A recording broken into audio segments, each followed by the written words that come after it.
Vamos a desarrollar el día de hoy lo que es la personalidad con los nuevos enfoques, ¿no? Hoy día vamos a trabajar otros enfoques explicativos de la personalidad, ¿no? La semana pasada habíamos trabajado lo que era la teoría de los rasgos, ¿no? Y otros modelos que tenían que ver con otros enfoques más estructurales de la personalidad, ¿no? Como los enfoques de Kretschmer, ¿no? Otros enfoques de Jung, de Eysen, etc.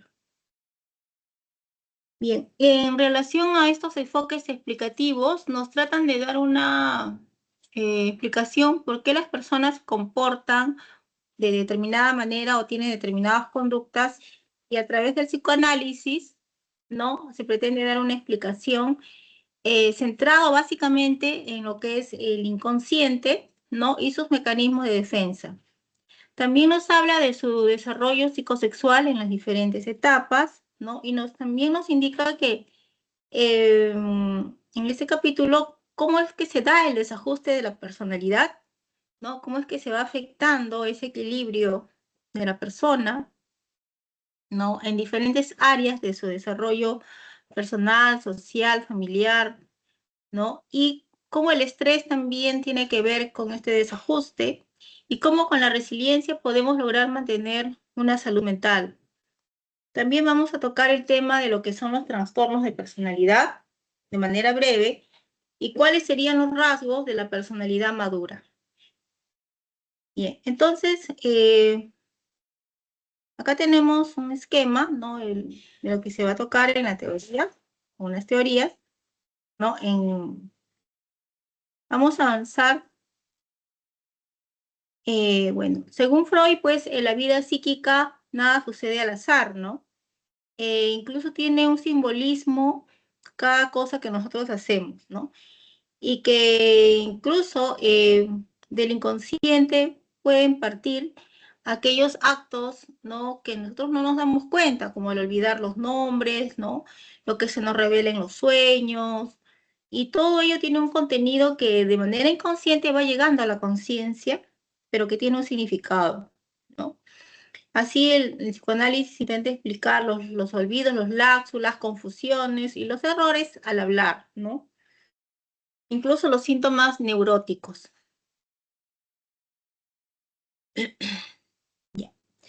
Bien, Freud tiene un libro denominado Psicopatología de la vida cotidiana, ¿no? Donde trata también sobre su teoría y qué son los trastornos de la personalidad, ¿no? Obviamente que las personas en su día a día, en el trajinar, no solamente experimentamos pues cosas agradables, sino también podemos experimentar emociones tanto no, que pueden ser desagradables, como malestar y sufrimiento, ¿no? Sin embargo, estos eventos que pueden ser adversos o hasta trágicos en las personas es todo un reto, ¿no? Como lo que vemos el día a día, lo que sucede, ¿no? Dentro de nuestra sociedad, accidentes de tránsito, muertes, terremotos, ¿no? Personas damnificadas. Entonces, todo ello pues está impactando en la personalidad, ¿no? Y para poder atenuar esos efectos traumáticos, es importante reforzar la salud mental, ¿no?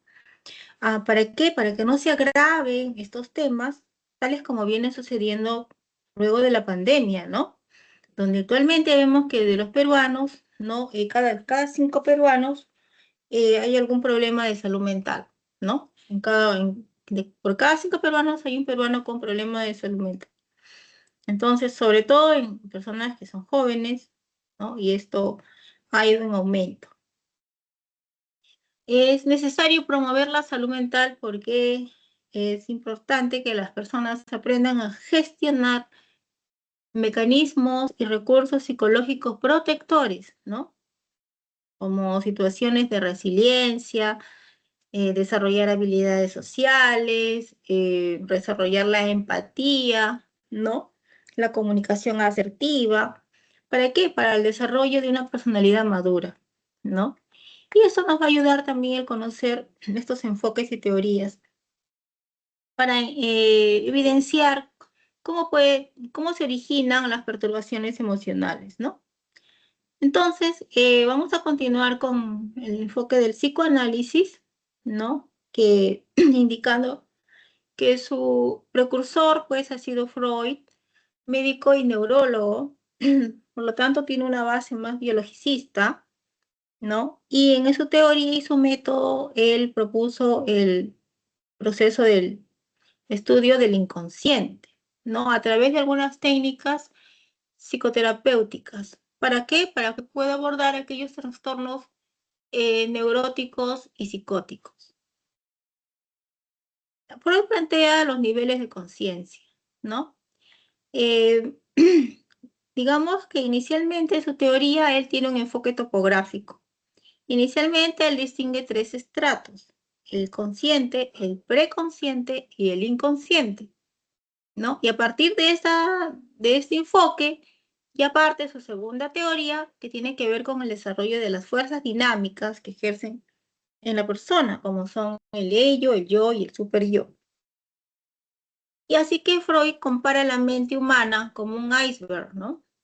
En ese iceberg hay tres niveles o tres planos que operan en nuestros pensamientos, en nuestros recuerdos, ¿no? En el material psíquico que guardamos. Entonces, en el gráfico, por ejemplo, nosotros podemos observar como si estuviera en ese iceberg al fondo del mar, ¿no? Lo que no se puede ver y lo que no nos damos cuenta tiene que ver con lo inconsciente. Mientras que lo que está tratando de salir a flote, ¿no? Y que de repente todavía por el momento no se hace evidente y real, puede ser lo preconsciente, ¿no? Aquello que todavía mantenemos oculto, pero que hay que poder explorar para poder sacar ese material que quiere salir a la luz, ¿no? Es el preconsciente. Y de lo que totalmente no somos tampoco conscientes, sino está en un punto medio entre lo que es el inconsciente y la mente consciente, ¿no?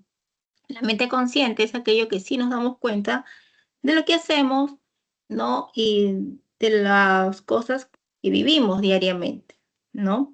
En las que distinguimos qué es lo normal, qué es lo anormal, qué es lo bueno y qué es lo malo, por ejemplo. Pero es importante explorar, dice Freud, ese preconsciente también, ¿no? A través de la exploración de los recuerdos que de repente están dormidos y que es necesario sacar para también hacernos conscientes, ¿no? Y esto puede tener un efecto terapéutico. El consciente, entonces, son las experiencias en las cuales las personas nos damos cuenta de nuestras acciones, ¿no? De lo que podemos hacer, de lo que no podemos hacer, de lo prohibido, lo permitido, lo no permitido. Y en el preconsciente son nuestros pensamientos que están allí, pero que todavía no están al alcance en ese momento. De repente cosas que ya hemos olvidado, ¿no? Situaciones que podemos haber vivido en el pasado y que de repente pueden estar teniendo algún tipo de influencia, pero no somos tanto conscientes de lo que nos pasó, porque quizás lo olvidamos, ¿no? Entonces, explorar esa mente inconsciente o sacar a la luz ello es importante también según la dinámica de la teoría de Freud, ¿no? Porque tiene que ver con darnos cuenta de lo que está pasando también con nosotros, ¿no? Y que ciertas experiencias pasadas también pueden estar teniendo alguna influencia en el presente, ¿no? Pero ese inconsciente, pues en el inconsciente va a estar aquel material que no es accesible, ¿no? Y que es de difícil acceso a la conciencia, pero que también determina la manera en cómo nosotros nos comportamos, ¿no? En lo que hacemos. Tiene que ver con los instintos que tenemos, ¿no? Las pulsiones, los deseos reprimidos, eh, deseos, instintos de vida, instintos de muerte, no, están allí y que de alguna manera influyen en la manera que se expresa en conductas, ¿no? Pero que viene del ambiente consciente. Esta mente consciente tiene una explicación, ¿no? Tiene un lugar importante para explicar la personalidad. Y el material psíquico generador de la angustia que se ha reprimido. O sea, que en el consciente sería todo aquello que te genera angustia, todo lo que te genera temor, ¿no? Y que está sin salir a la luz, porque si sale a la luz de una manera abrupta, podría generar de alguna manera, ¿no?, un trastorno.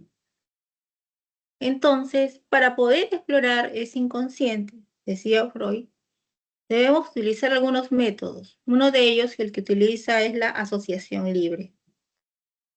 Entonces, en este método se deja que la persona exprese, ¿no?, todos los pensamientos que se le vienen a la mente, ya sea a partir de una palabra, como un número, una imagen de un sueño o cualquier representación, y de manera espontánea.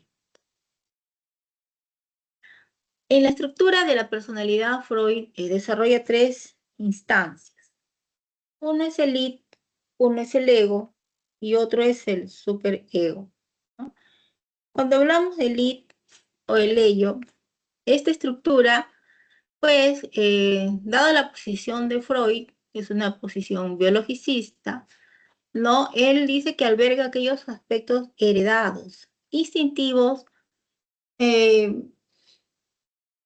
digamos, más instintivos, más primarios de nuestra personalidad, ¿no? El instinto del eros, la satisfacción, ¿no? Buscar el placer, y también están los impulsos de destrucción o muerte como el tánatos. Por ejemplo, una persona que solamente busca satisfacer su ego o el eros, ¿no? Solamente eh, estaría comportándose como una persona dirigida solamente por el instinto, ¿no?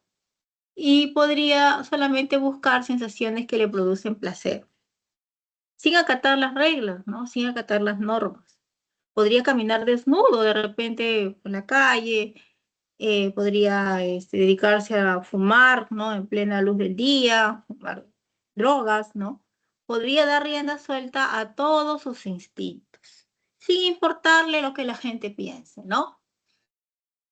Pero también están los instintos de destrucción o muerte, cuando las personas, pues, tienden a la negatividad, a hacer cosas que ponen en riesgo su vida, ¿no? Por ejemplo,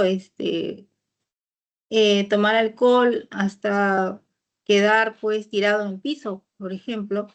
De repente, conductas de riesgo, conductas temerarias, ¿no? En las cuales pueden peligrar la vida. También podríamos ver personas suicidas, con conductas suicidas, ¿no? Entonces, ese id es el que dinamiza la personalidad. Es un depósito de emociones, de impulsos y recuerdos que están allí reprimidos, pero están latentes, ¿no? Ello, pues, se rige por el principio del placer, ¿no? Todas las necesidades deben ser satisfechas inmediatamente. No posterga, ¿no? Es una instancia muy primitiva, ¿verdad? Entonces, no tiene reparos en dar rienda suelta a sus instintos, tanto sexuales, ¿no? O conductas que quiera satisfacer en cualquier momento, ¿no? En cambio, el ego viene a ser el estrato de la personalidad, pero que está en contacto con la realidad. Entonces, la función del ego es que frenar aquellas necesidades instintivas, ¿no? Y hacer que la persona se comporte de acuerdo a un contexto apropiado, siguiendo las normativas y las reglas de la sociedad, ¿no? Que indican qué es lo bueno y qué es lo malo y qué es lo que podemos y qué es lo que no podemos hacer. Entonces, asegura que esos impulsos del ello se expresen efectivamente, pero tomando en cuenta el mundo exterior, ¿no? Adaptándose a la realidad. Pero, ¿cómo hace el yo para que esos impulsos puedan salir de manera apropiada, ¿no? Sin quebrantar las normas sociales? Entonces, el ego, a partir de ciertos mecanismos o funciones inconscientes del yo, utiliza estos mecanismos ¿para qué? Para proteger al sujeto de la angustia, ¿no? Entonces, vienen los mecanismos de defensa que de alguna manera protegen, ¿no?, a la persona de las presiones del ello, de tal manera que luego pueden salir estos impulsos inconscientes, pero de una manera más socializada.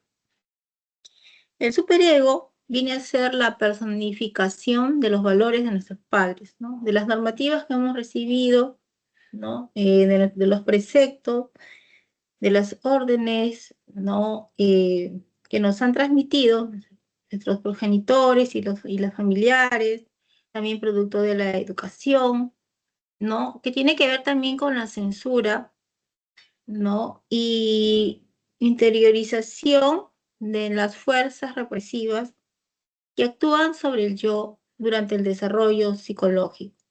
Es lo que nos hace sentir culpables cuando quebrantamos una norma o una ley.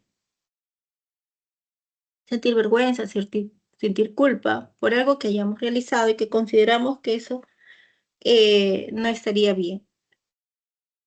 Entonces, el superego lo que busca es prevenir los impulsos del ello y forzar al yo a actuar moralmente, racionalmente, ¿no? De repente queremos explicar algo, justificar algo y lo que hacemos es racionalizar, ¿no? De esa manera nos genera menos angustia y menos culpa.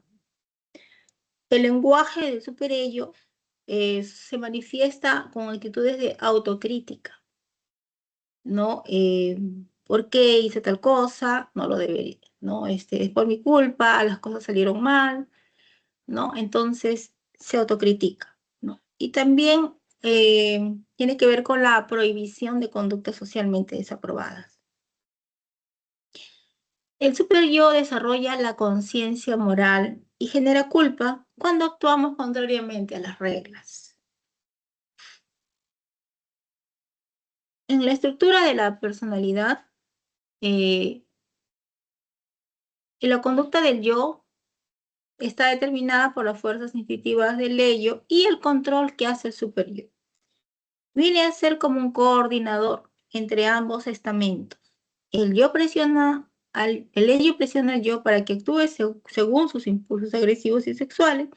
A la vez el superyo lo presiona al yo para que ajuste su conducta a los mandatos morales y prohibidos de realizar, por ejemplo, conductas indebidas o conductas impulsivas, ¿no? Que puedan poner en peligro al sujeto. El yo opera para producir satisfacción de necesidades, ¿no? Pero de modo que estas necesidades no entren en conflicto con las prohibiciones del superello, ¿no? Por ejemplo, nosotros no podemos andar sin ropa, ¿no? Por las calles, porque eso constituiría de repente hasta un tipo de delito de exhibicionismo, ¿no? Que de acuerdo a las normas de nuestra sociedad eso no está permitido. Quizás en otras sociedades puede que sí, ¿no? Pero en el contexto en el que nosotros nos encontramos, no tenemos normativas bien claras en lo que se debe y no se debe hacer, ¿no? Ahora, en relación a los mecanismos de defensa que vienen a ser cuando hay conflictos entre el ello con el superyo, y esta angustia que genera al yo, busca defenderse, ¿no? Pero de una manera que puedan salir estos impulsos de una manera más socializada, ¿no? Y que puedan manifestarse, ¿no? Sin desestructurar la personalidad del sujeto. Uno de esos mecanismos es la represión. El yo expulsa experiencias ingratas, traumáticas, impidiendo que éstas se expresen. Por ejemplo, el olvido por una situación muy estresante. De repente olvido el momento en que me fui a bañar al mar y de pronto la ola me arrastró. Eso para mí fue muy traumático. Entonces me da una amnesia, ¿no? De ese suceso. Y cuando intento recordarlo, no puedo.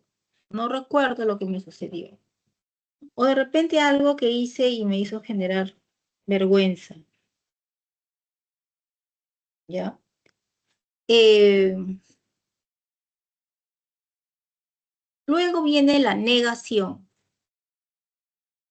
La negación es, se rehúsa a aceptar o reconocer información que le produce angustia, ¿no? Por ejemplo, yo veo a alguien, una persona, que dice que el fumar no le hace daño. Y nosotros sabemos que eso sí, pues, finalmente puede producir problemas de salud, enfermedad, cáncer, etc.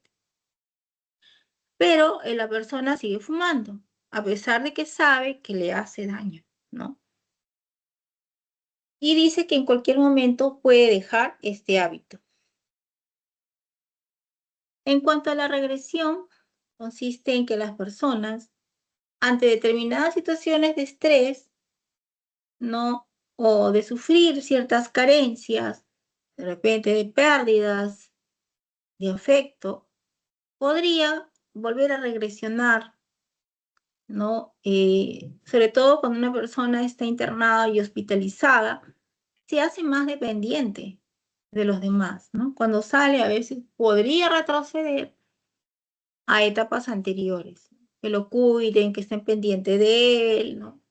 El no estar solo, buscar apoyo constantemente. Y en el caso de los niños, podría ser que busquen comportarse como niños, ¿no? De repente más pequeños, comenzar a dejar de hablar cuando ya hablan correctamente, la neuresis, orinarse, ¿no? Orinarse la cama, hacer algunas conductas de repente de niños que son menores, ¿no? Berrinches, pataletas, podría ser para llamar la atención. Cuando ven que hay un nuevo integrante de la familia, cuando ven que ha nacido un pequeño hermano que roba la atención de los demás.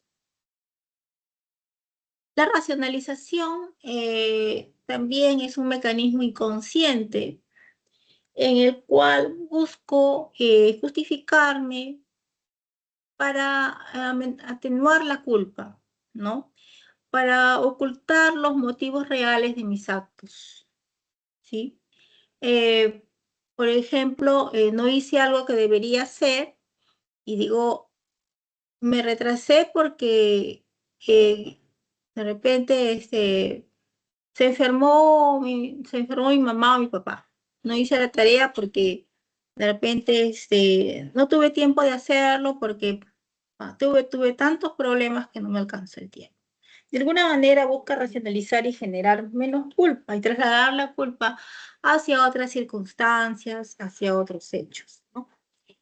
Un hombre, por ejemplo, podría decir, bueno, para no sentirse tan mal, si rechaza, un hombre a quien rechazan en una cita, ¿no? De repente podría decir, bueno, después de todo no perdí algo tan valioso porque esta persona no era tan agradable como yo pensé, ¿no? De alguna manera trata de sentirse no tan mal, ¿no? Dirigiéndose estas palabras hacia sí mismo, ¿ok? Entonces, racionalizar es tratar de buscar una justificación a algo que nos pasa, ¿no? Pero en la cual esta situación nosotros no tengamos culpa, ¿no? En la proyección es atribuir inconscientemente a las demás personas deseos que son inaceptables por nosotros, ¿no? Por ejemplo, yo puedo esperar, si soy adolescente, tener el peso ideal, hago dietas, pero si aún así no logro resultados y me siento mal conmigo mismo, siento que estoy subida de peso, de repente a un amigo mío le digo, veo que tú no estás, eh, no estás teniendo resultados, ¿no? Con tu peso, estás subiendo de peso y se te ve mal. Entonces, de alguna manera, lo que yo siento lo traslado a otra persona, ¿no? No soy yo, sino es la otra persona. Entonces, proyecto mis necesidades, mis angustias hacia otra persona. Eh, Veo que estás obeso o veo que estás gordo, ¿no? Cuando yo de repente me siento de esta manera, ¿no? Eh, o te ves mal, o tú me estás envidiando, o tú no te caigo bien, ¿no? Es un adolescente enojado con el padre porque él está enojado y le dice al padre que más bien él se ha enojado con él o que no lo está tratando bien, cuando es al revés, ¿no? Eh, la sublimación tiene que ver cuando aquellos impulsos indeseables dirigen mi conducta hacia metas y realizaciones que son aceptables, ¿no? Realizo actos que son socialmente aceptables cuando tengo de repente un instinto, un impulso que es negativo, ¿no? Como por ejemplo, soy violento, ¿no? Y puedo tener una característica de que me gusta maltratar a los animales, por decir, tengo esa tendencia, hay personas que pueden tener esa tendencia, que disfrutan viendo sufrir, mutilando animales, ¿no? Viendo sufrir. Esto también podría canalizarse de otra manera, porque socialmente, pues esto no es aceptable. Entonces, él podría optar por otra forma de desplazar estos deseos, ¿no? Y trabajando en una actividad que no sea, digamos, una actividad que no sea censurada socialmente, como por ejemplo trabajar en una pollería, en una carnicería, donde él pueda ejecutar este acto, pero sin ser censurado. O estudiando también una carrera, de repente, en la morgue, ¿no? Descuartizando cadáveres. O, sí, ¿no? Entonces, en el área de tanatología, por ejemplo, ¿no? Con cadáveres, donde tienen que hacerle una serie de exámenes también, ¿no? Entonces, las personas a veces pueden buscar sublimar estos impulsos negativos y agresivos, optando otras formas de conductas que puedan ser socialmente aceptables, ¿no? Y que a la vez también puedan sublimar estas necesidades o pulsiones que puedan tener. En cuanto a lo que es la formación reactiva, acá se encubren los sentimientos con la máscara del efecto positivo. Por ejemplo, yo puedo sentir algo negativo por alguien y lo transformo en algo opuesto, ¿no? No doy a conocer mis verdaderos sentimientos y no actúo de forma contraria, ¿no? Por ejemplo, si siento que mi tío me cae mal y sé que no puedo comportarme mal con mi tío, ¿no? Porque es un familiar muy cercano, puedo optar por un tipo de actitud de repente sobreprotectora con ese tío o dadivosa con ese tío, ¿no? O complaciente con él.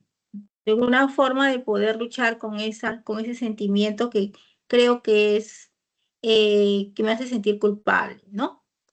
También, por ejemplo, la actitud sobreprotectora frente a los deseos prohibidos por el superyo. En el caso, a veces también suceden los mismos padres, ¿no?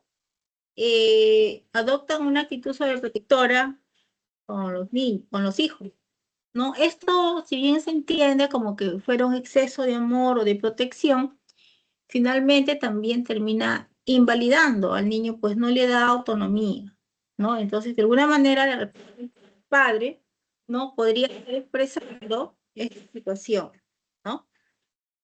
Esta situación de sobre ese sentimiento del...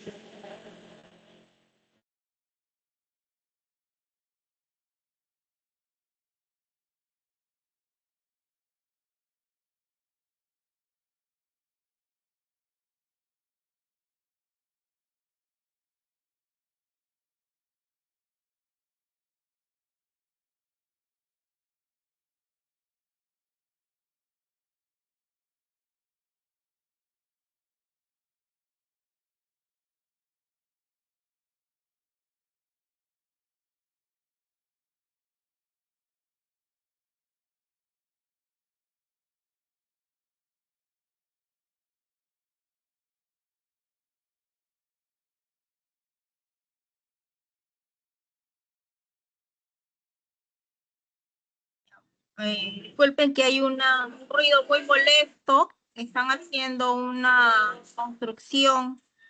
Bueno, entonces habíamos visto lo que es la formación reactiva, ¿no? Y también podemos ver lo que es el desplazamiento. A ver, un momento que voy a buscar otra ubicación, por favor, ¿ya?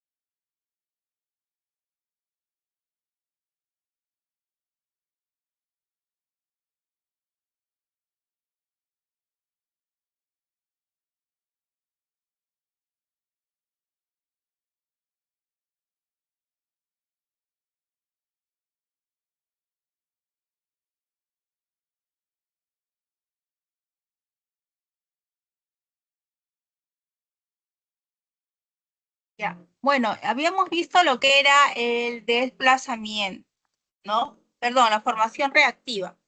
En el desplazamiento, que es otro mecanismo de defensa, es desviar los impulsos agresivos y sexuales hacia un objeto o persona menos amenazante e inofensivo, ¿no? Por ejemplo, si yo tuve un mal día o el señor que fue al trabajo peleó con el jefe, viene pues muy cargado y estresado, llega a casa y con quien se va a descargar, no todo ese estrés y tensión puede ser con la esposa y terminar agrediendo a los hijos. ¿Okay? El otro mecanismo que tiene que ver con la vuelta del impulso contra el yo es que el impulso de agresión no se dirige a otras personas, sino contra él mismo. Esa agresividad que siente no considera, se siente culpable si agrede a alguien, sobre todo que puede ser muy cercano, ¿no? Entonces, lo que esa situación vivida con esta persona que le genera mucha angustia puede llegar a que incluso que un adolescente no pueda, en lugar de dañar a alguien, termine dañándose a sí mismo, ¿no? Con conductas autolesivas, ¿no? Agresiones, lo que le llaman cutting, ¿no? Algunos que adolescentes realizan esto y que a veces indican que lo hacen porque eso les alivia el dolor emocional, ¿no? Que pueden haber sufrido anteriormente o que les causa no pensar en una situación vivida anteriormente que posiblemente ha sido un tanto angustiante y traumática, ¿no? Entonces, esa es vuelta del impulso contra el yo. Bien, hemos visto los mecanismos de defensa.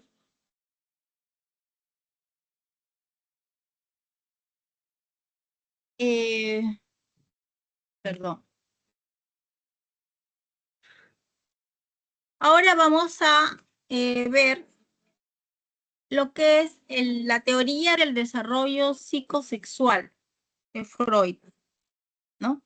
Esta teoría fundamentalmente enfatiza la importancia, ¿no? De las etapas primarias o primitivas o tempranas de la vida. Nuestras primeras experiencias, nuestros vínculos, ¿no? Con la madre, con nuestros primeros cuidadores, y cómo esto se va a relacionar con el desarrollo de la personalidad y de la sexualidad, ¿no? Eh,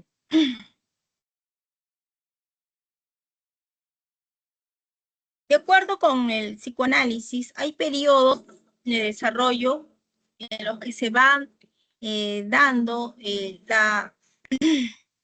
diferentes sensaciones placenteras que van dándose en determinadas etapas, ¿no? Entonces, estas zonas dice que son sensibles a la estimulación erótica, los genitales, la boca, el ano, que son fuentes de pulsión sexual libidinal, según Freud.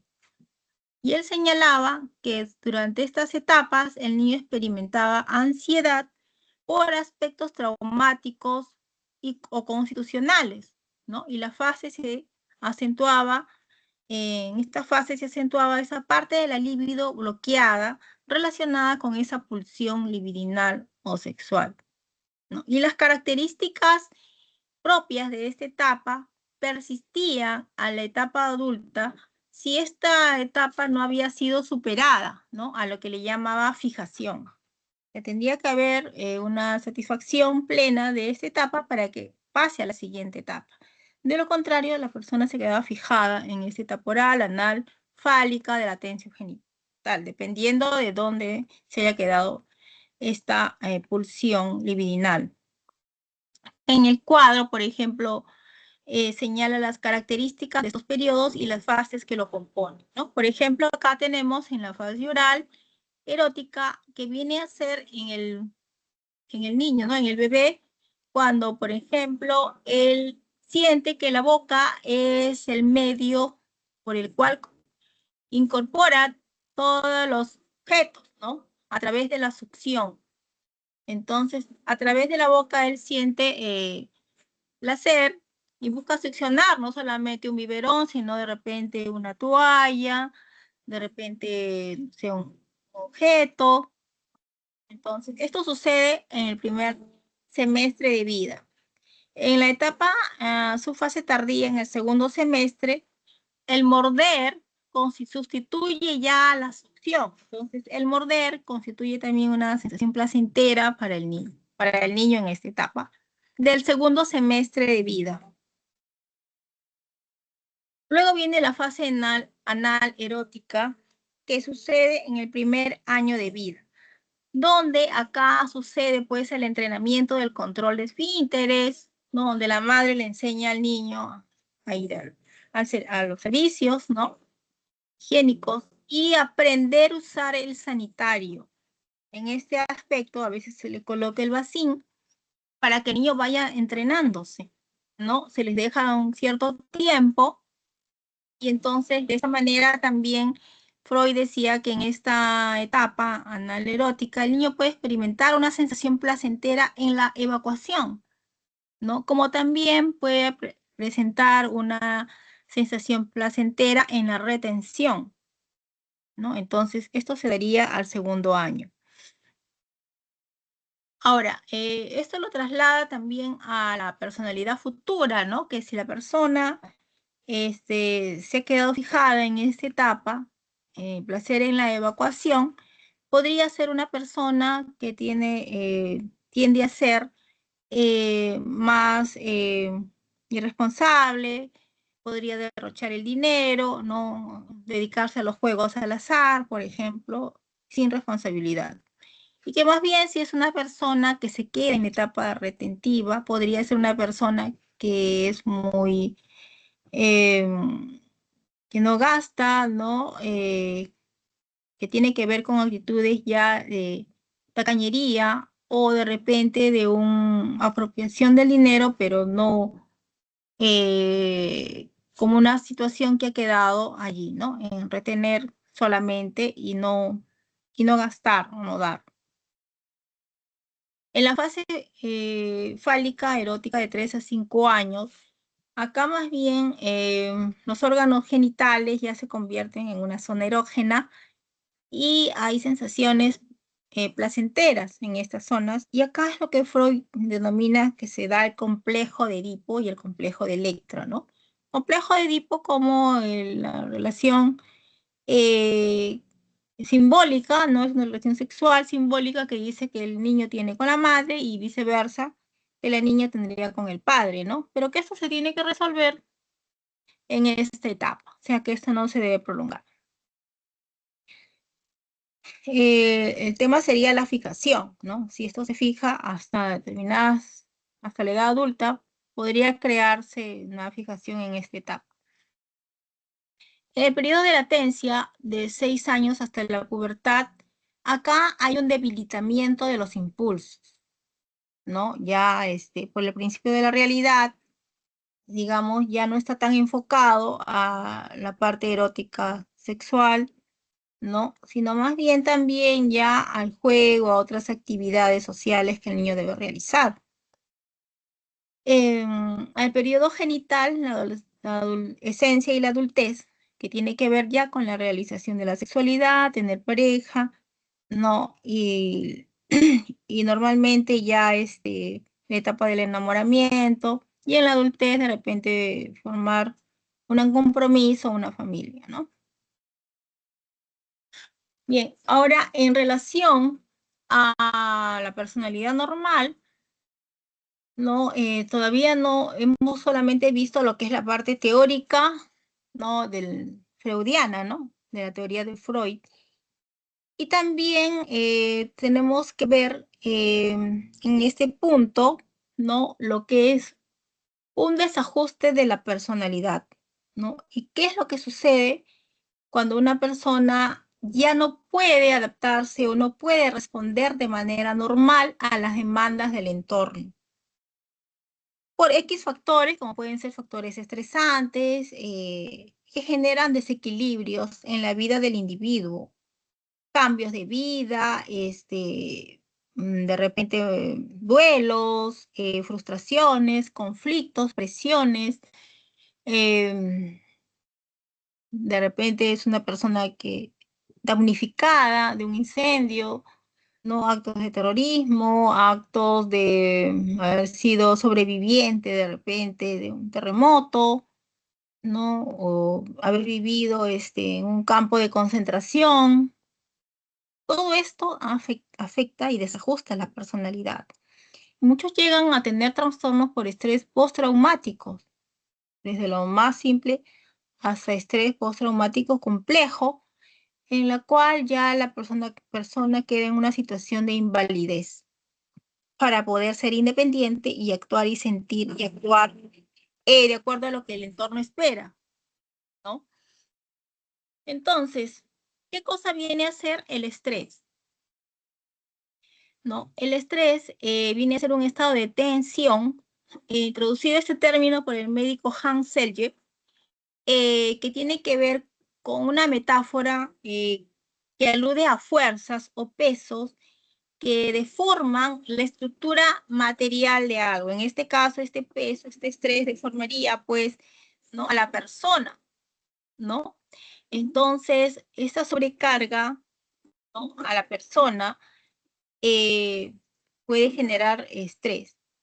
Pero puede haber también un estrés neutrés, que se llama un estrés positivo, con un estrés negativo, ¿no? Entonces, este estrés es una respuesta inespecífica del cuerpo a esa demanda. Y señaló Selye que este estrés deteriora la vitalidad del organismo por la cantidad de energía que el sujeto gasta en poder afrontar esta situación estresante.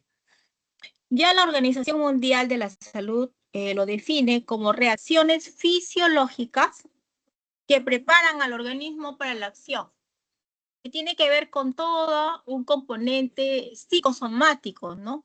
Que entra la adrenalina, entran los neurotransmisores que también ponen en alerta al sujeto. Pero este estrés que generalmente las personas tienen no debería ser un problema, ¿no?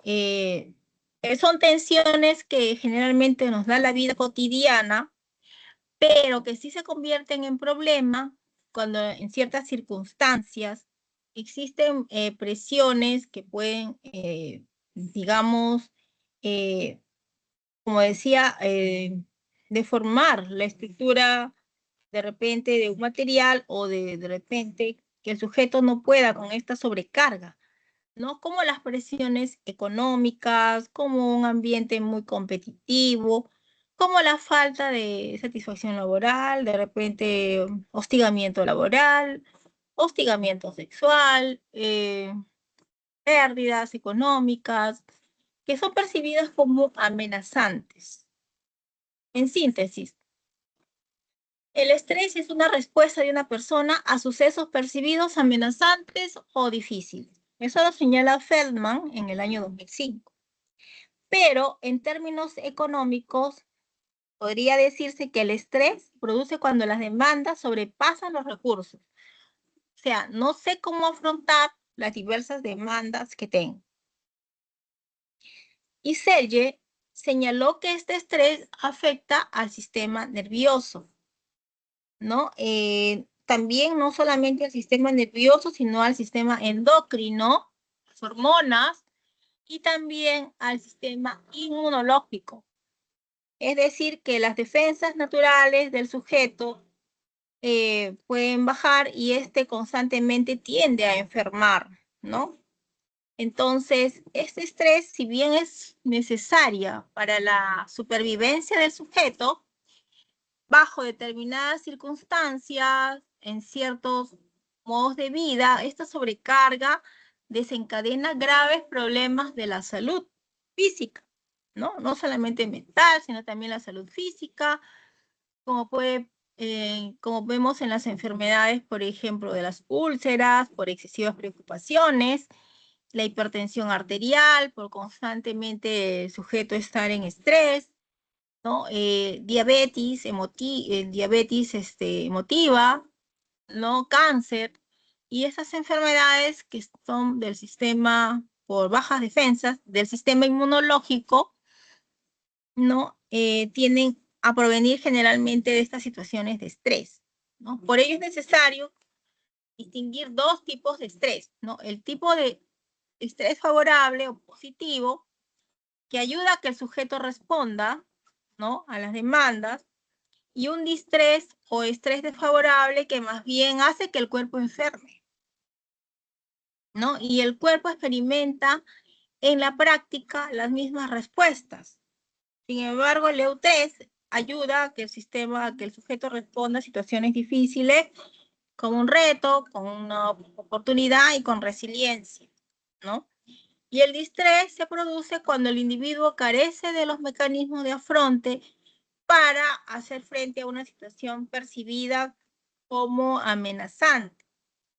Y existe una relación entre las variables de estrés y rendimiento. Se supone que a mayor estrés, si nos ayuda a un mejor rendimiento, no, esto puede elevar el rendimiento. Pero cuando una tensión es moderada, ¿no? Se afronta algo como un reto o un desafío, como lo que se llama el buen estrés o el eustrés. Pero esta ausencia de tensión, claro, si no tenemos ninguna motivación, también podría generar apatía, desmotivación y bajo rendimiento. Pero si esta tensión es muy elevada y ocasiona disminución, cansancio, sobrecarga, llegas al colapso, entonces viene la enfermedad, sucede lo que es el distrés y esto se asocia ya con un bajo rendimiento también académico. Entonces acá viene la curva de la fatiga. Tenemos una tensión saludable y otra que te lleva al colapso, ¿no? Con el incremento de estrés, ¿sí? Acá está lo que es la tensión saludable, una zona de comodidad, luego viene la otra situación, incrementa, más bien el cansancio, y la salud se ve afectada, ¿no? Siendo el estrés el proceso por el cual evaluamos y afrontamos amenazas o desafíos, las causas del estrés son diferentes para cada persona. No todas las personas afrontan las mismas situaciones de estrés, ¿no? Sin embargo, pueden identificarse tres condiciones productoras de estrés. Tenemos la condición estresante, ¿no? Que vienen a ser aquellas características emergentes, efectos que pueden tener efectos momentáneos prolongados, como por ejemplo un estrés biofísico, que puede ser extremado ruido o un ruido prolongado, la contaminación ambiental, ¿no? El frío extremo, calor extremo, falta de oxígeno, quemaduras, de repente vivir o estar en una situación dentro de un incendio, ¿no? Un terremoto, etc. Entonces, esto es un estrés biofísico.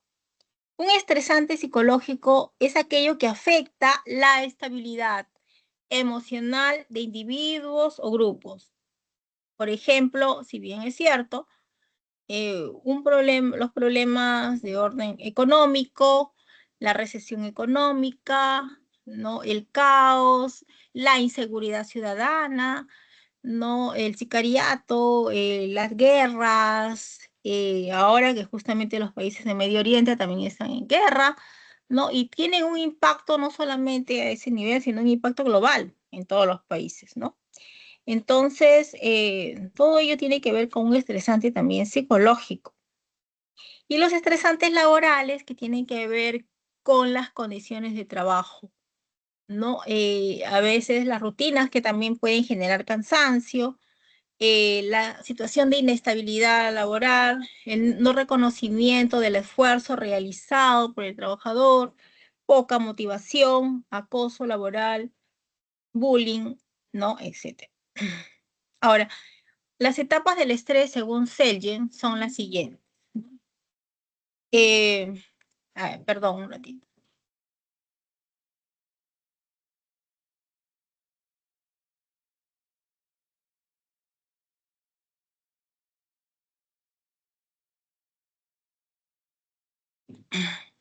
El estresante laboral, exceso de obligaciones, ¿no? Y todas las jornadas extensas de trabajo, etc. Según las etapas del estrés, según Selye, reacción de alarma es activación de la rama simpática, ¿no? Luchar o huir. Ver a un animal peligroso, estar en una tormenta, la venida de un huaico, por ejemplo, ¿no? Todo eso nos genera una reacción de alarma. La resistencia, eh, buscamos hacerle afronte, hay disminución de la actividad de la rama simpática porque no puede estar permanentemente en situación de lucha. El cuerpo empieza a recuperarse de esta reacción de alarma. Sin embargo, la situación no calma, continúa, lo que sucede es el agotamiento. Se agotan los recursos del cuerpo y aparecen los trastornos psicofisiológicos, ¿no? Es la reacción de aguante que tienen las personas. Por ejemplo, todos los días ver inseguridad ciudadana, vemos noticias, vemos muertes, ¿no? Entonces, esto no hay cuando acabe. Llega un momento en que las personas también llegan a un agotamiento y sus recursos de afronte no surten efecto, ¿no? Y aquí pueden aparecer también algunos trastornos psicofisiológicos, ansiedad, de repente temblores corporales, depresión, etcétera. Algunas reacciones a la tensión es cuando las consecuencias del estrés se manifiestan en diferentes formas de respuesta a nivel emocional, a nivel cognitivo, conductual o físico. ¿Qué genera a la persona a nivel emocional? Puede generar ansiedad, entre frustración y a la vez agresión, ser irritable, depresión, culpa, baja autoestima, sentimientos de soledad, no esto nos puede generar emociones pues negativas, ¿no? De frustración y por ejemplo, en la población la desesperanza aprendida también, ¿no? Que las personas constantemente ya no se sienten seguras y viven constantemente reacciones de alarma, ¿no? Hasta cuando salen a la calle las personas se sienten muy inseguras. Y en lo cognitivo, no nos concentramos adecuadamente, no toma decisiones, se olvida frecuentemente de lo que tiene que hacer, ¿no? O sea, tiene un impacto también a nivel cognitivo. Atención, el pensar lo que va a pasar hace que la persona pierda la concentración y no comprende algo de repente que tiene, que es básico, ¿no? Por esta afectación que hay del nivel emocional, ¿no? Que de alguna manera altera también los procesos cognitivos y genera bloqueos mentales. En lo conductual, a veces las personas tienden a buscar, digamos, una salida, ¿no? Al problema que tienen a través del consumo de drogas, consumo de alcohol, trastornos como la anorexia, la bulimia, pueden tener algunos trastornos, fobias, onicofagias de diferente índole, producto de esta ansiedad que no ha sido manejada, ¿no? Y que, digamos, ha sobrepasado la capacidad de respuesta del sujeto. Y en lo que es la física, la tensión, problemas gastrointestinales, cardiorrespiratorios, cefalea, fatiga. Y este estrés psicosomático genera pues problemas en el corazón, insomnio, arritmias y puede producir hasta la muerte. Para ello también tenemos que hablar de lo que es la resiliencia, ¿no? Resiliencia viene del inglés resilience, que significa elasticidad, y proviene este término de la física, donde se refiere a la capacidad de un material para recobrar la forma después de haber sido sometido a diferentes presiones. Recuperar esa forma original que tenía, ¿no? Después de esa deformación que las personas también experimentan, ¿no? Producto de muchas circunstancias vividas y que a veces pueden ser repetitivas incluso, que pueden conllevar a traumas, ¿no? Y desajustes de la personalidad. Entonces, según Walsh, la resiliencia viene a ser capacidad de una persona para recuperarse de la adversidad, fortalecida y dueña también de mayores recursos para el afronte, ¿no? Recursos de afrontamiento al estrés. Es un proceso activo de resistencia, de crecimiento también como respuesta a las crisis y desafíos de la vida misma.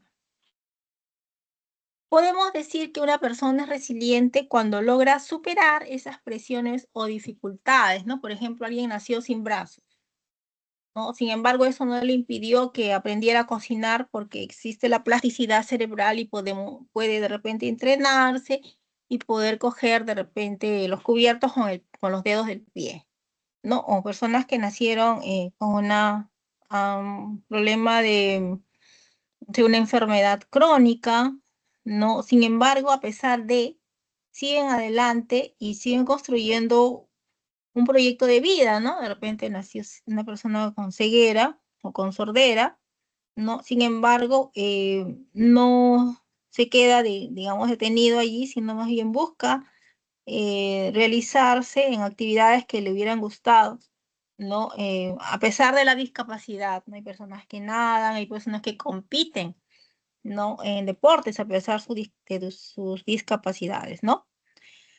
Esos son personas resilientes, ¿no? Capaces de continuar haciendo sus proyectos, ¿no? Pese a las crisis de la sociedad, crisis sociopolíticas, ¿no? Y no quedarse solamente en el hecho de ver noticias negativas, sino tratar de salir y emprender nuevas cosas, ¿no? Por sí mismo. Entonces la resiliencia implica que tú puedes controlarte y controlar también las circunstancias. Disposición al cambio, ¿no? Y no una actitud de negatividad, sino más bien una actitud positiva, aun cuando las circunstancias sean pues adversas, ¿no? Cobasa también señala que los individuos con una personalidad tenaz tienden a ser resilientes. Poseen tres características. Creen que son capaces de controlar sucesos o influir en ellos. Se sienten comprometidos con las actividades que realizan. Consideran el cambio como algún desafío para un desarrollo posterior, ¿no? Innovan, son creativos. Y las personas resilientes destacan por un alto nivel de competencia en distintas áreas, como el área intelectual, emocional, desarrollan estrategias, estilos de afrontamiento, motivación al logro, autoestima, sentimientos de esperanza, autonomía e independencia, ¿no? Entonces, de alguna manera, estas áreas que pueden haber estado afectadas, el sujeto las compensa, ¿no? Y hace que el sujeto desarrolle su capacidad resiliente. Es importante, obviamente, que también el Estado ayude, las instituciones ayuden a estas personas, pues también tenemos que ver que son personas productivas, ¿no? No verlas como personas que no, no van a tener un futuro, ¿no? También eso depende de las políticas estatales, ¿no? Que se le dé muchas oportunidades, ¿no? Para poder insertarse adecuadamente también a la sociedad y producir, ¿no? De acuerdo a sus condiciones, a su condición. Un ejemplo ilustrativo de resiliencia es lo que se ve en la película. Hay una película, El pianista, donde el protagonista, un joven músico judío, en la época de la guerra nazi, es capaz de superar toda la agresión y la discriminación. Y estuvo viviendo escondido, pero en su imaginación, él tocaba el piano, ¿no? Y a pesar de haber vivido los efectos de la guerra, ¿no? Logró salir adelante y darle un sentido a la vida a través de la música, no sea la pérdida del sentido, sino darle un sentido a la vida que aún ante las circunstancias más terribles, no, las personas pueden todavía tener un sentido de vida, ¿no? Entre los factores que favorecen el desarrollo de la resiliencia está la relación con un adulto significativo que reafirme la confianza en sí mismo. O sea, sí o sí necesitamos un vínculo estable también que ayude a fomentar la autoconfianza, que motive, ¿no? Demuestre afecto y a la vez aceptación incondicional, ¿no? Sobre todo cuando se es niño. Bien, vamos a tocar el punto de lo que es, ¿qué cosa es un trastorno? ¿No? ¿Qué es un trastorno de personalidad? Generalmente las personas pues llevan su día a día, estudian, trabajan, no, y no, nada les impide desarrollarse, ¿no? O sea, logran desarrollar sus capacidades, sus potencialidades, digamos, de manera adecuada y normal. Entonces, en los trastornos de la personalidad y los rasgos, hay rasgos que son normales, ¿no? Pero hay rasgos de personalidad que ya configuran un cuadro, ¿no? Y que estas personas tienen ya un diagnóstico, ¿no? Y esto está en los manuales, pues, de los trastornos mentales y del comportamiento, ¿no? En los CIEs, el DSM-5, el CIE-11, actualmente, ¿no? Entonces, estos rasgos, cuando ya son inflexibles y generan dificultades, pero se vuelven desadaptativos, ya no es que las personas pueden producir y comportarse de manera normal, porque estos rasgos desadaptativos le generan mucho malestar, ¿no? Y eso es lo que sí ya tiene que ver con un trastorno. Ahora, para hablar de un trastorno, no es que de pronto la persona ya tiene una personalidad y de pronto le da un trastorno, ¿no? Eso se va generando en etapas tempranas de la vida, ¿no? Va teniendo ciertos patrones inflexibles de comportamientos, ¿no? Y estas personas van configurando, van estructurando este tipo de personalidad, ¿no? Y generalmente, para diagnosticar un trastorno psicótico, esquizofrénico, no podemos decir que de repente, claro, puede haber una psicosis temporal, ¿no? Pero también tenemos que ver su inicio, ¿no? Desde cuándo inicia este desarrollo, que generalmente se da en la edad adolescente o también en los principios de la vida adulta, ¿no? Y es estable a lo largo del tiempo y tiene que ver con un malestar y perjuicios que genera el sujeto, ¿no? Como por ejemplo, el trastorno dependiente de la personalidad. Una persona con un trastorno dependiente no toma decisiones, espera que otros tomen decisiones por ella. No hay iniciativa, ¿no? Entonces, obviamente, si tiene que buscar un trabajo, generalmente no lo hará. Esperará que vengan y le digan, ¿no? O sea, ello obstaculiza hasta la vida laboral, ¿no? La vida familiar, ¿no? Las relaciones interpersonales, porque las personas también deben actuar con cierta autonomía, ¿no? Pero estos rasgos de personalidad que constituyen trastornos afectan y son desadaptativos porque deterioran el funcionamiento del sujeto en diversas áreas, ¿no? Por ejemplo, en el área laboral, ¿no? No quiere trabajar, y si tiene familia, ¿cómo sostiene a la familia, a los hijos, ¿no?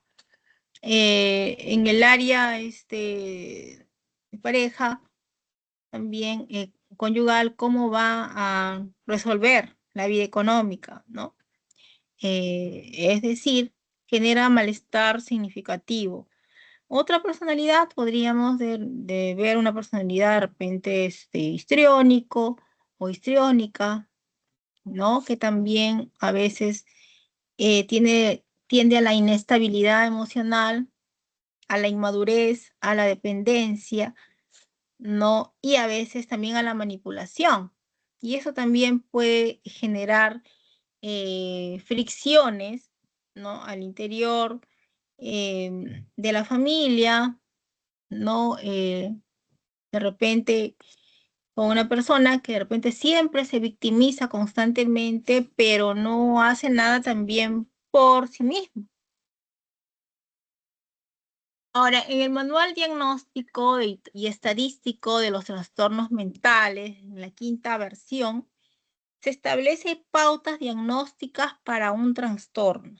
Entonces, estos son los criterios, ¿no? Tenemos estos criterios que nos dicen que una persona puede tener un trastorno mental, ¿no? O trastorno de la personalidad, pues trastornos de personalidad, o también hay trastornos que tienen ya que ver con trastornos que alienan al sujeto, en los cuales el sujeto ya no es consciente de la realidad y del mundo, ¿no? Como en la psicosis o esquizofrenia, ¿no?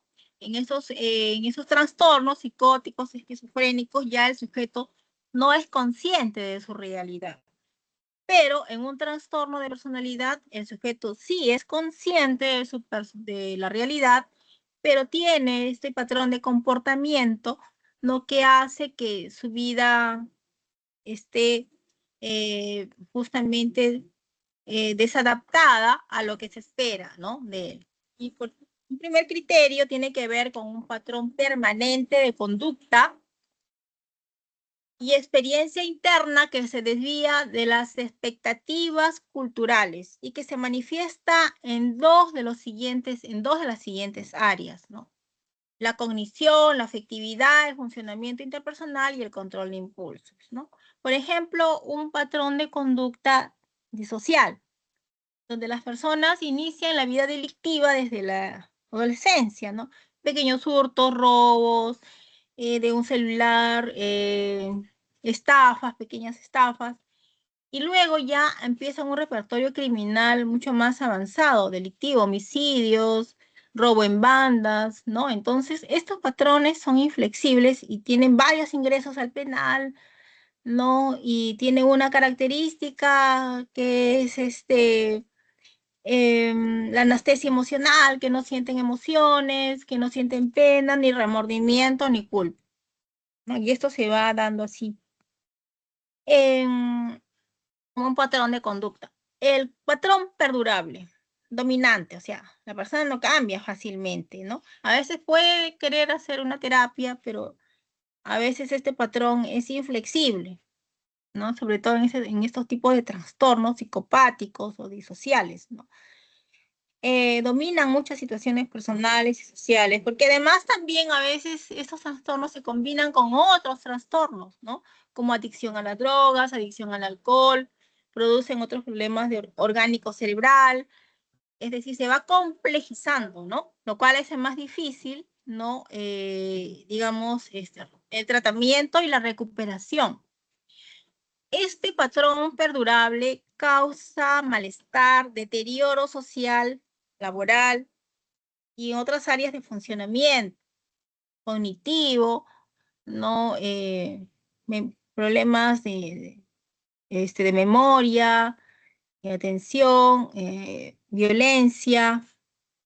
Entonces, generalmente terminan deteriorando toda la vida del sujeto.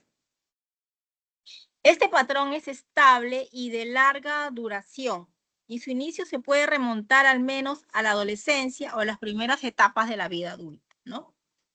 Por ejemplo, una persona que tiene esquizofrenia paranoide, ¿no? ¿Cómo se va estructurando? No es que de pronto de repente le dio, sino que ha habido un inicio, ¿no? Algunos síntomas que han dado pie a que podamos entender cómo inició el síntoma, luego el síndrome, y luego se convierta ya en una enfermedad, ¿no? Cuando reúne todos los criterios justamente que nos indica el manual para ese diagnóstico, ¿no? Y cada trastorno mental tiene sus criterios diagnósticos. Ahora, este patrón no se explica por otro trastorno mental, ¿no? Por ejemplo, si yo digo que está depresivo, no puede ser porque haya consumido una droga, ¿no? Ni sea porque está enfermo. Entonces tiene que eximir esto, ¿no? No se debe a las consecuencias, tampoco a los efectos fisiológicos de la ingesta de sustancias o por enfermedades médicas o de repente sea consecuencia de otro trastorno mental o de una enfermedad X.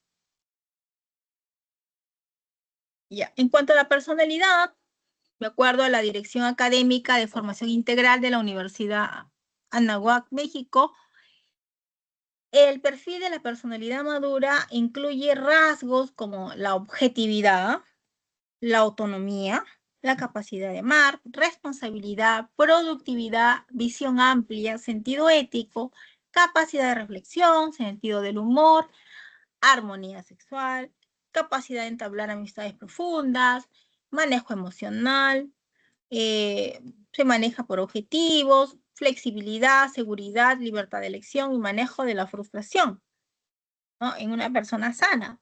Y Carl Rogers, que hablaba más de las personalidades normales, dice que viven los momentos de la vida con espontaneidad, confían en sí mismos, toman decisiones en libertad, tienen creatividad y enfrentan los problemas, ¿no?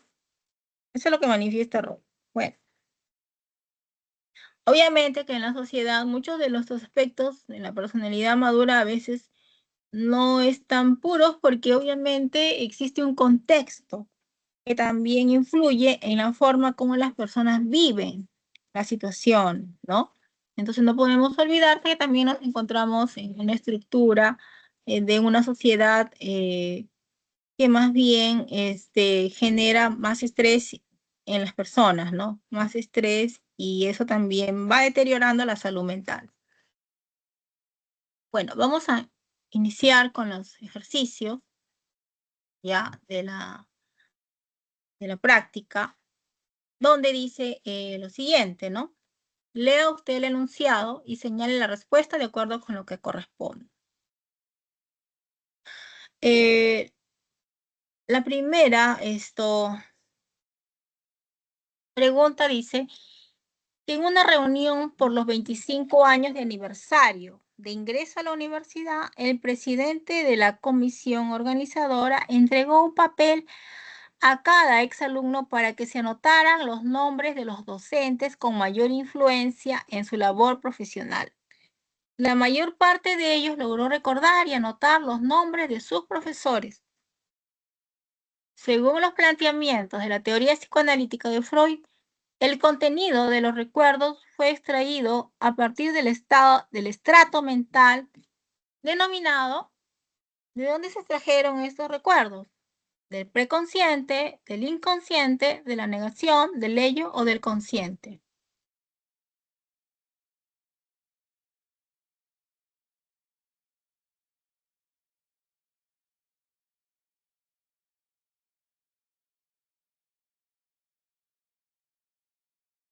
A ver, ¿cuál sería la respuesta?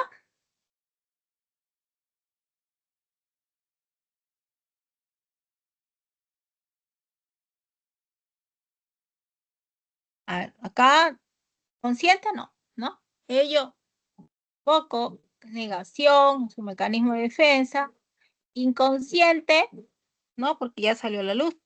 Entonces, acá podríamos decir que el preconsciente está en nuestros recuerdos, pero accesibles, ¿no? Al momento, y lo podemos extraer de nuestra mente y traerlo al presente, ¿no? Entonces, la respuesta correcta sería el preconsciente. Segunda pregunta.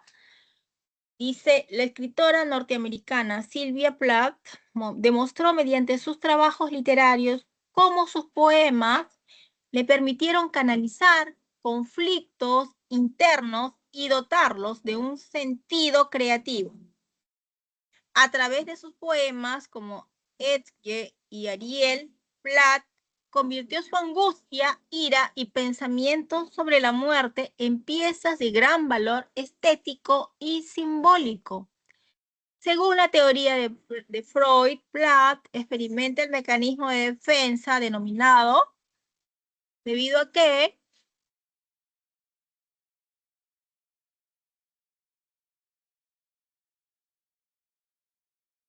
muy bien, está diciendo que convirtió canalizar sus conflictos internos a través de poemas, ¿ok?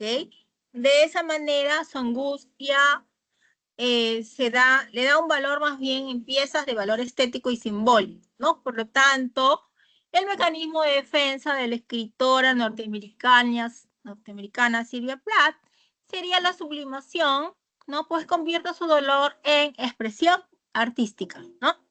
Sublimación, mecanismo de defensa mediante lo cual los impulsos instintivos se canalizan con fines socialmente aceptables, culturalmente valiosos, artísticamente, ¿no? Etcétera.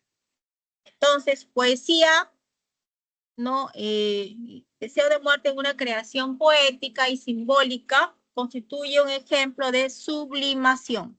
Respuesta D, ¿no? Sublimación. Tercero,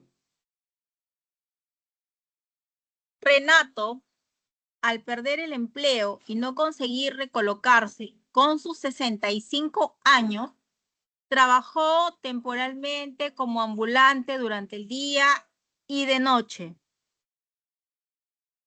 ¿no?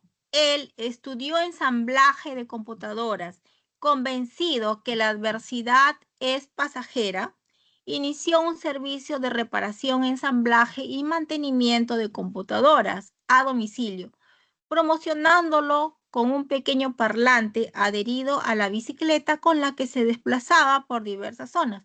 Poco a poco fue ampliando sus conocimientos y ganando nuevos clientes. De este modo pudo recuperar y superar sus ingresos económicos, mejorando su calidad de vida.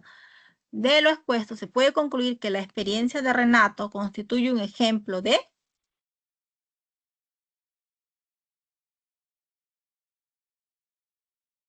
estrés, agotamiento, resiliencia, formación reactiva o resistencia.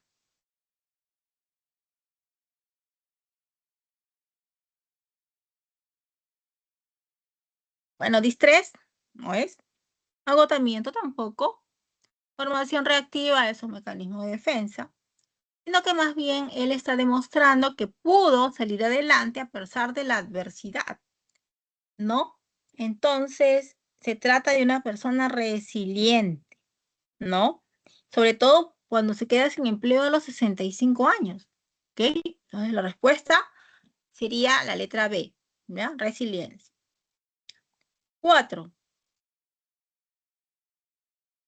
Rodolfo fue ascendido a jefe del área de operaciones y lingüísticas en la empresa donde trabaja.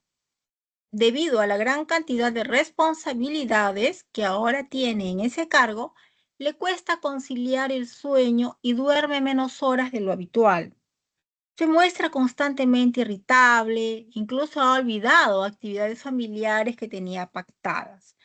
Respecto a los conceptos vinculados al estrés y la curva de la función humana, señale el valor de verdad o falsedad de las proposiciones. A ver. Uno nos dice que las reacciones emocionales y cognitivas que evidencia Rodolfo luego de su ascenso son características del distrés que experimenta. Bueno, estamos viendo que ya hay reacciones psicofisiológicas, dificultad en conciliar de sueño, no irritable. Entonces, pues sí, ¿no? Hay una afectación allí, ¿ok? Es verdadero. 2, definitivamente el distrés potenciará su rendimiento. De ninguna manera, pues, ¿no? El estrés no aumenta el rendimiento, más bien lo disminuye. Y 3, la afectación en su calidad de sueño y el humor y frecuentes olvidos están vinculados al estrés. Falso, ¿no? Ninguno de ellos, pues, tiene que ver con el buen estrés, ¿no? Okay. Entonces, estamos, y es verdadero, falso, falso, ¿no? La letra C, ¿no? 4, letra C.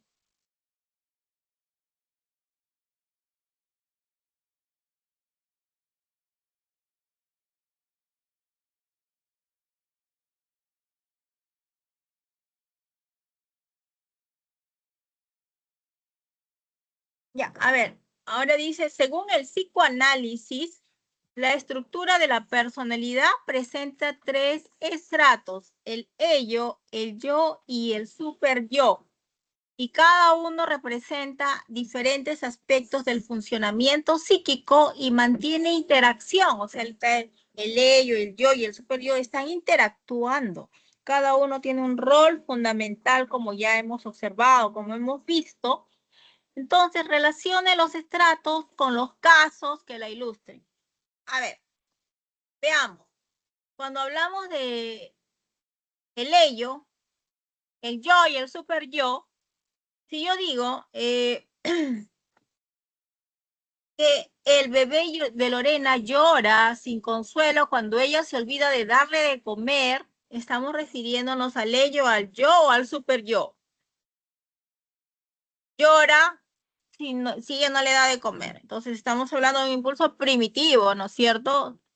Necesidad de alimentación, sus impulsos, si el niño está llorando, entonces sería una característica del ello, no. Y yo digo que Arturo analiza qué profesión y centro preuniversitario le resulta más adecuado para prepararse. Estamos hablando del ello, del yo o del super yo, ¿no? Estamos hablando que él está consciente y él está buscando y está seleccionando algo que le conviene, ¿no? Entonces hablaríamos del yo, ¿no? Y cuando decimos que Julieta es respetuosa, que demuestra amabilidad con sus parientes y compañeros de trabajo, es porque ella se está guiando por ciertos preceptos morales, ¿no? Que, que ella busca es justamente tener esa imagen, ¿no? De buena compañera con los demás, demostrando estas cualidades, ¿no? Entonces estaríamos hablando del super yo, ¿no? De acuerdo a lo que se espera de una persona o de una compañera de trabajo, ¿no? Sería la respuesta A, 1A, 2B y 3C, ¿no? Respuesta A, 5.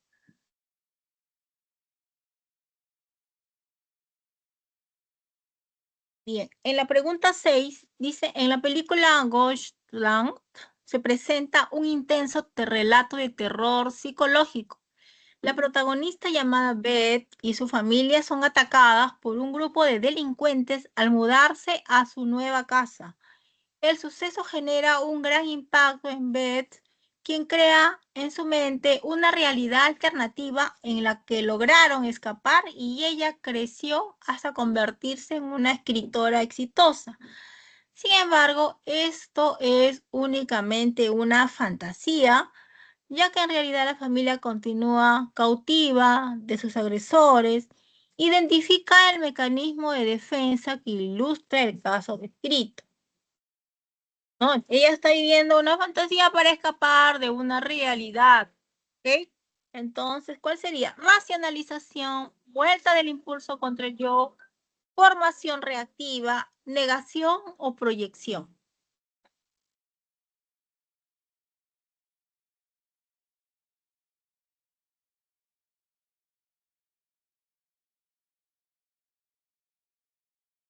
Entonces podemos observar que Beth está empleando el mecanismo de la negación. ¿Por qué está negando algo que es real? Lo está rechazando porque está rechazando esta experiencia traumática en cautiverio, ¿no? Entonces crea una realidad alternativa en la cual ella es feliz, ¿no? Entonces, esto sería el mecanismo de la negación. Se encuentra desconectada de la realidad para proteger a la mente del sufrimiento extremo, ¿no? 6, respuesta B.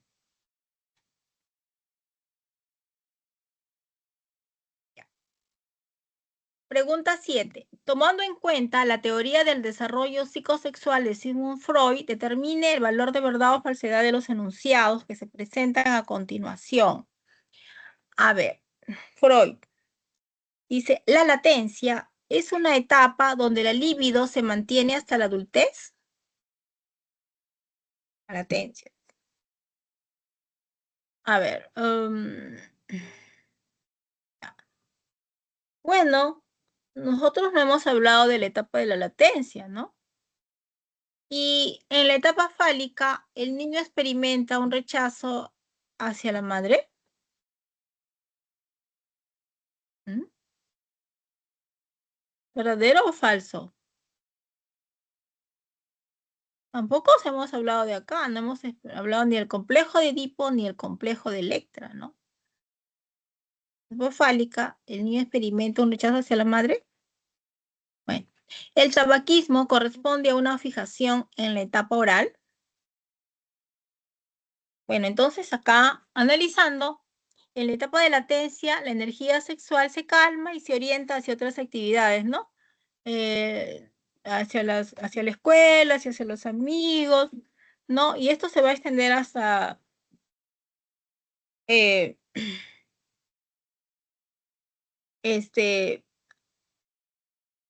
hasta la adultez, ¿no? Pero no es que se activa, sino se calma más bien, ¿no? Y se orienta hacia otras actividades, ¿ok? En la etapa de latencia. Y luego, ya en la etapa fálica, es que se extiende hasta la adultez. Entonces sería falso, ¿no? Falso,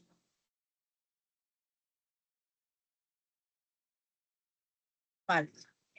Porque no es la etapa de latencia, sino es la etapa fálica en la que se va a extender hasta la adultez. En la etapa fálica, el niño experimenta el rechazo hacia su madre.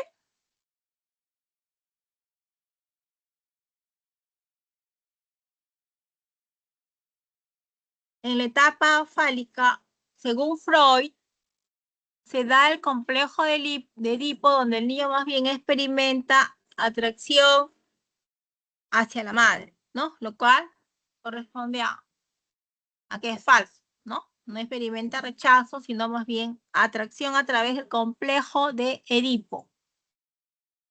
Y si decimos que el tabaquismo es una fijación en la etapa oral, pues habíamos dicho que cuando Freud habla de una fijación, que esta fijación se puede extender hasta la adultez, ¿no?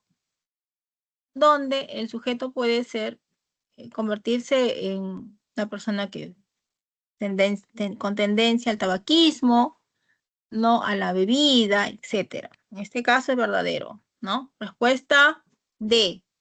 Falso, falso, verdadero, ¿no? La respuesta 7, la pregunta 7.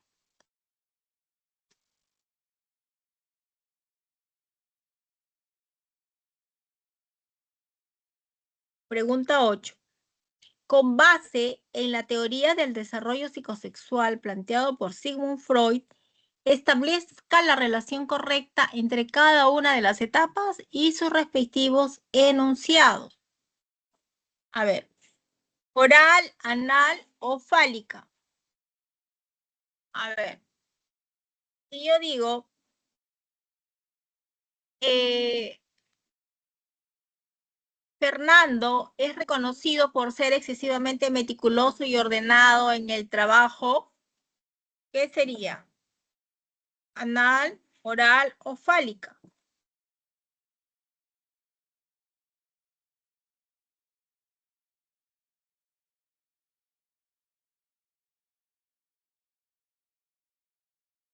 A ver.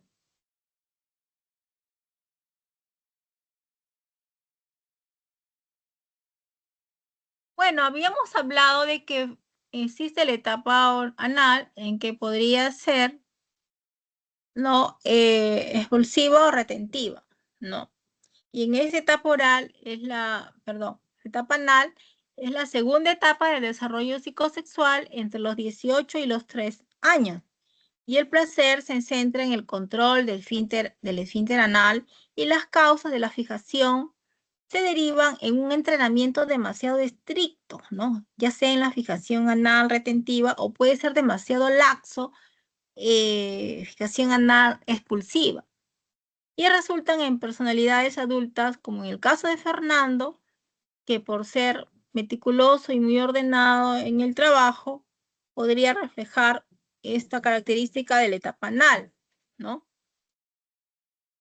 Que sería anal, más bien muy meticuloso, ordenado, con un anal retentiva, ¿no? Bastante cuidadoso y no desordenado, ¿no? Excesivamente detallista. La pregunta entonces, ¿no? De Fernando, ¿con cuál sería? ¿Oral, anal o fálica? Digamos que hay una fijación en la etapa anal, ¿no? En la etapa anal. Ya. La pregunta, la B. Andrés de niño solía sentir celos cuando su padre se acercaba a su madre.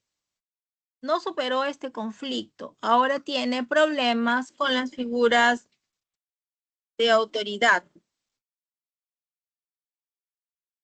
Entonces se quedó fijado en la etapa del complejo de Edipo, ¿no? La etapa fálica, dice, es una fase del desarrollo psicosexual, según la teoría de Freud, de 3 a 6 años, en la que el foco del placer se centra en los genitales y la fijación ocurre cuando los conflictos no resueltos, como el complejo de Edipo o Electra, persisten en la adultez.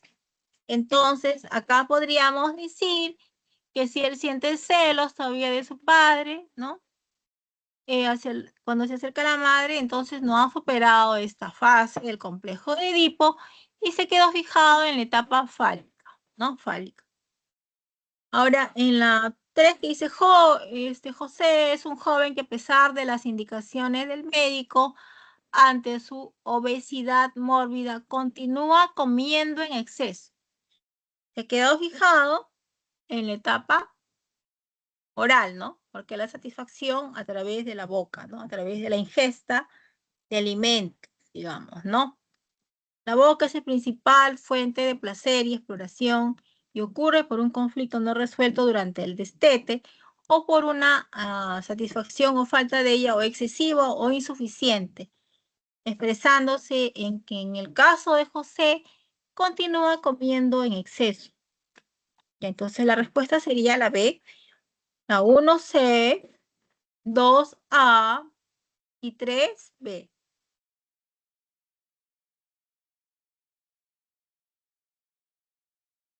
Pregunta 9.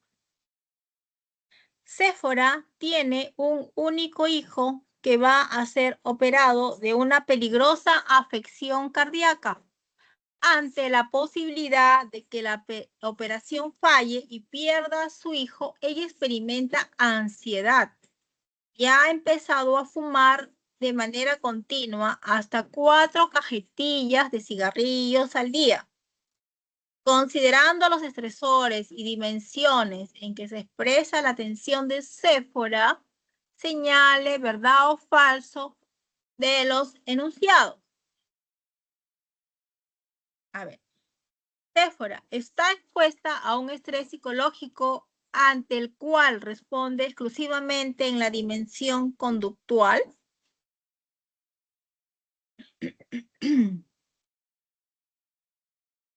Se trata de un estresor biofísico que se evidencia en el consumo de cigarrillos de forma desmesurada. O la ansiedad y el consumo de cigarros son respuestas que pertenecen a la dimensión emocional y conductual, respectivamente.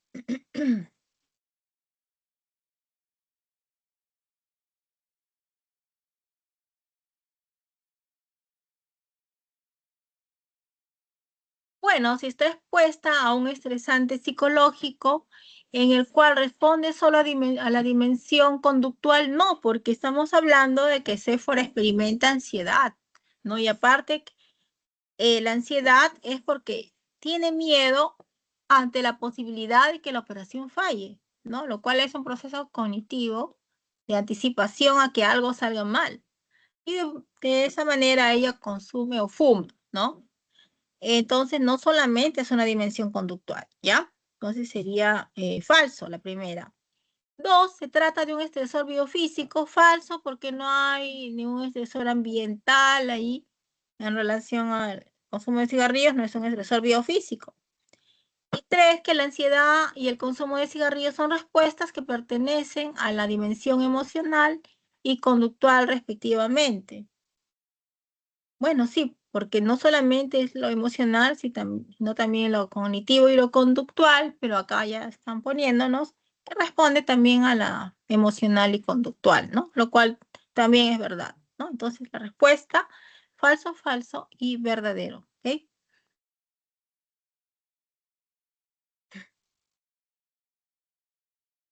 ¿Alguna duda, alguna pregunta?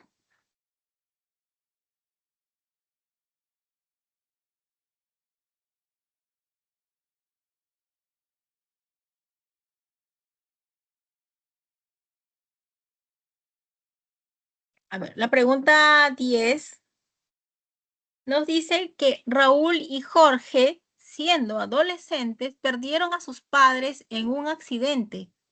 Ante el apremio económico, trabajaron de forma ambulatoria durante décadas.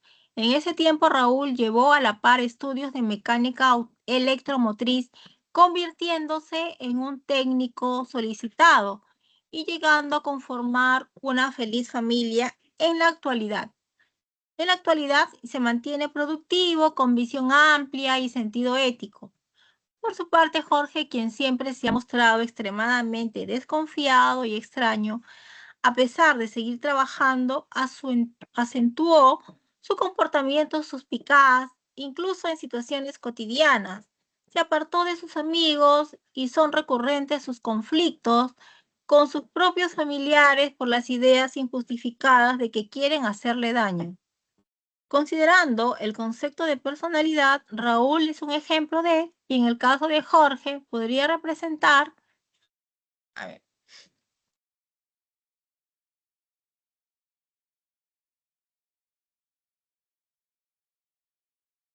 a ver, Raúl es un ejemplo de, y el caso de Jorge, Raúl es una personalidad madura, resiliente. ¿Cuál sería la personalidad de Raúl? Entonces, si nos están diciendo que él, pues, se ha esforzado, estudió y actualmente está sintiéndose logrado por todos, ¿no? Por lo que logró tener una familia, es productivo, ¿no? Podríamos hablar de una personalidad madura, ¿no? Sin embargo, en el caso de Jorge, está desconfiado y que incluso ya está con conductas de que quieren hacerle daño, ¿no? Desconfiando de la familia, de los amigos. Podríamos hablar de resiliencia, no, de un trastorno de personalidad, de un caso de distrés o un caso de eutrés. No es un caso de eutrés, porque el estrés es un buen estrés. De distrés tampoco nos están hablando de una experiencia de distrés, pero nos hablan de rasgos, como que la persona piensa que quieren hacerle daño, ideas injustificadas. Entonces ya podríamos decir que se trata de un problema que tiene esto, en el caso de Jorge, no un trastorno de personalidad, ¿no? Y acá, por ejemplo, se dice de que se describen situaciones difíciles para ambos, ¿no? Los dos han tenido las mismas situaciones, pero Raúl superó la adversidad, tiene familia, y tiene un trabajo, tiene una personalidad ética, es productivo, ¿no? Y en el caso de Jorge, tiene más bien problemas para relacionarse con la gente porque tiene desconfianza, suspicacia y piensa que le quieren hacer daño, ¿no? Lo cual indica que no está bien totalmente de su personalidad, indicando más bien que te padecería de un trastorno de personalidad, ¿ya? Bien, entonces sería la respuesta C. Si hubiera alguna pregunta, alguna duda, por favor.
Bien, entonces, bueno, dando un repaso ya para terminar, ¿no? Lo que hemos abordado el día de hoy ha sido el tema de personalidad 2.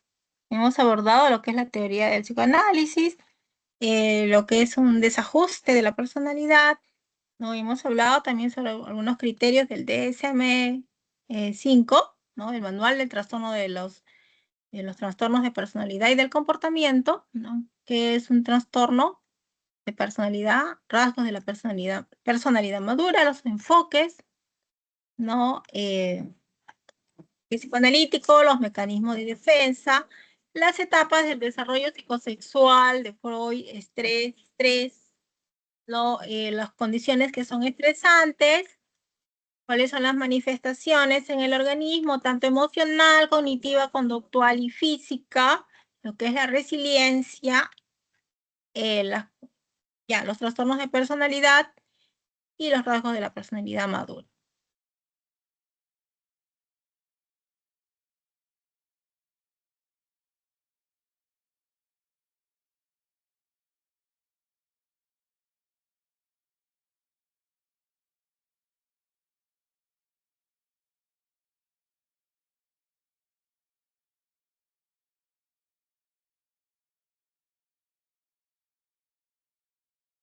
Agradeciendo de antemano, ¿no? La participación, ¿no? La participación en este ciclo, ¿no? Continuar profundizando, continuar avanzando, repasando y leyendo, ¿no? Siempre es importante para mantener el conocimiento activo, ¿ya? Además, es importante también el desarrollar algunas estrategias metacognitivas, algunas estrategias de aprendizaje para mejorar, ¿no? Nuestro aprendizaje día a día, ¿ya? Entonces, muchas gracias con todos por la atención prestada.